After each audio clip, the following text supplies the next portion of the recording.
Hello everyone, আসসালামু আলাইকুম। Welcome back to my channel Shrabani's kitchen. আবারও একটি নতুন রেসিপি নিয়ে আপনাদের সামনে হাজির হয়েছি। আজকে তৈরি করব চিকেন সাসলিক।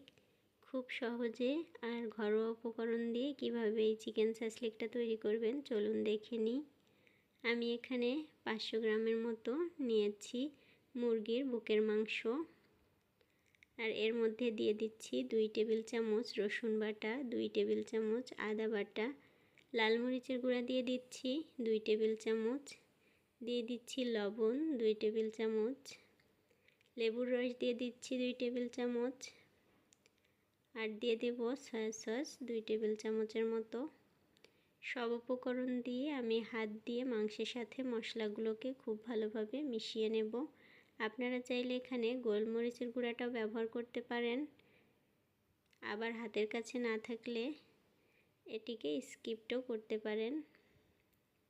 তো আমার কাছে গোলমরিচের গুঁড়া ছিল না, তাই ব্যবহার করিনি।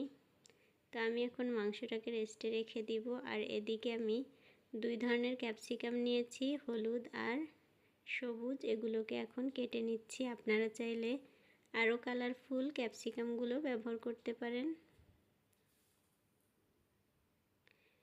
এখন আমি সবুজ ক্যাপসিকামটা কেটে নিচ্ছি, আর আমি এগুলোকে কিউব করে কেটে নেব।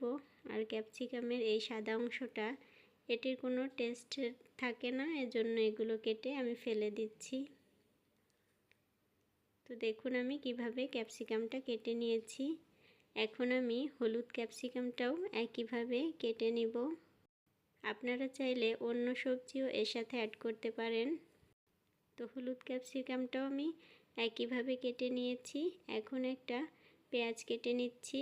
তো পেঁয়াজটাকে প্রথমে মাঝ বরাবর এভাবে কেটে নেব, এরপর আরও একটা ফালি করে নেব।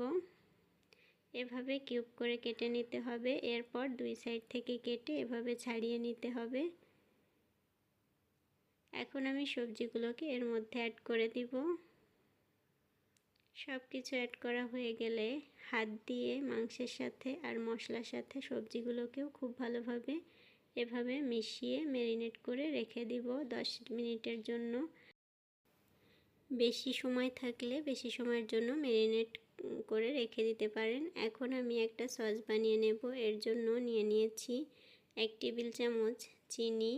এর মধ্যে দিয়ে দিচ্ছি 1 টেবিল চামচ টমেটো কেচাপ, আর দিয়ে দিচ্ছি 1 টেবিল চামচ সয়াবিন তেল। আপনারা চাইলে চিলি সসটাও ব্যবহার করতে পারেন।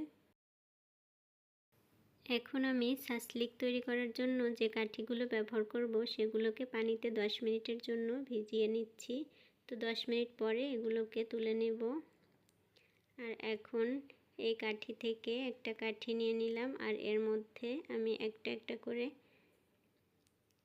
ক্যাপসিকাম আর চিকেন অ্যাড করব। তো প্রথমে আমি ক্যাপসিকামটা দিব। অবশ্যই শুরুতে শক্ত সবজিটাই ব্যবহার করতে হবে, আর শেষটাও শক্ত সবজি দিয়ে শেষ করতে হবে।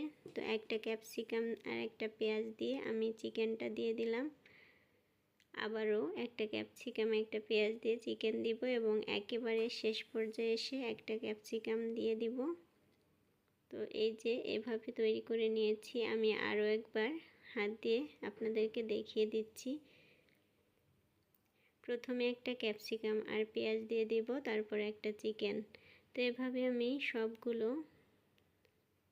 তৈরি করে নিয়েছি। চিকেন সাসলিকগুলো ভেজে নেওয়ার পালা। তো চুলায় একটি প্যান বসিয়ে দিয়েছি, আর এতে দিয়ে দিচ্ছি 2 টেবিল চামচ পরিমাণ সয়াবিন তেল। এখন তেলটা ব্রাশ করে নিচ্ছি। অল্প তেলেই সাসলিকটা ভেজে নিতে হবে। প্রথমে আমি এভাবে একটা সাইড ভেজে নেব। তো একটা সাইড হয়ে গেলে আমি এটিকে উল্টিয়ে নেব। আর যে সসটা রেডি করে নিয়েছিলাম, এখন সেই সসটা উপর থেকে এভাবে ব্রাশ করে দিতে হবে। আর চুলার আঁচটা একেবারেই লোতে রাখতে হবে। অতিরিক্ত আঁচে ভাজতে গেলে চিকেনটা পুড়ে যেতে পারে, আর এদিকে চিকেনটার ভেতরে কাঁচা রয়ে যেতে পারে, তাই সেদিকে খেয়াল রাখতে হবে। তো আমি কাঠির যে সাইডটা উল্টে দিব, সেই সাইডটা আবারও সস ব্রাশ করে নিব। এভাবে আমি সবগুলো চিকেনে সসটা ব্রাশ করে নেব আর প্রায় 30 মিনিটের মতো এটিকে রান্না করে নেব।